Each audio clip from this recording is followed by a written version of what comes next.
plus gros défi au quotidien, c'est évidemment de choisir sur l'ensemble des informations que la situation météo nous offre, quel est l'élément clé qui décrit bien l'ensemble du portrait météo. À partir de ce moment-là, quels sont les outils qu'on pourrait utiliser pour illustrer le mieux possible cette situation?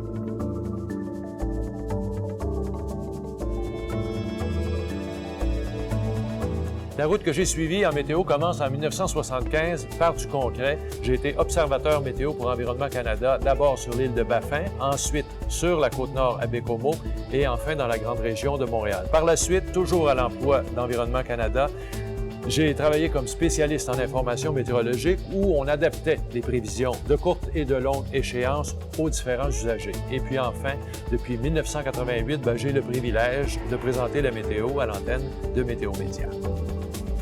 J'en ai vu des phénomènes météo d'importance au cours des dernières décennies, mais le 14 juillet 1987 reste marqué sur un double plan. Au niveau professionnel du bureau, on voit ces orages qui s'avancent. Il y a une fascination de voir la puissance du phénomène. Ensuite, à la fin de mon quart de travail, j'ai dû traverser l'île de Montréal pendant les orages en question. Là, j'avoue que j'ai eu peur.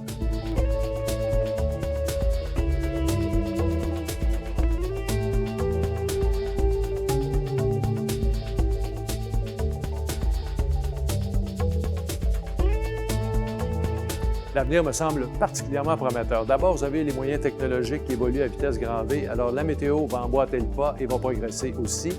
Les changements climatiques représentent un défi particulièrement intéressant et l'entreprise Météo Média, par ses investissements dans les nouvelles plateformes, nous met en position pour affronter cet avenir.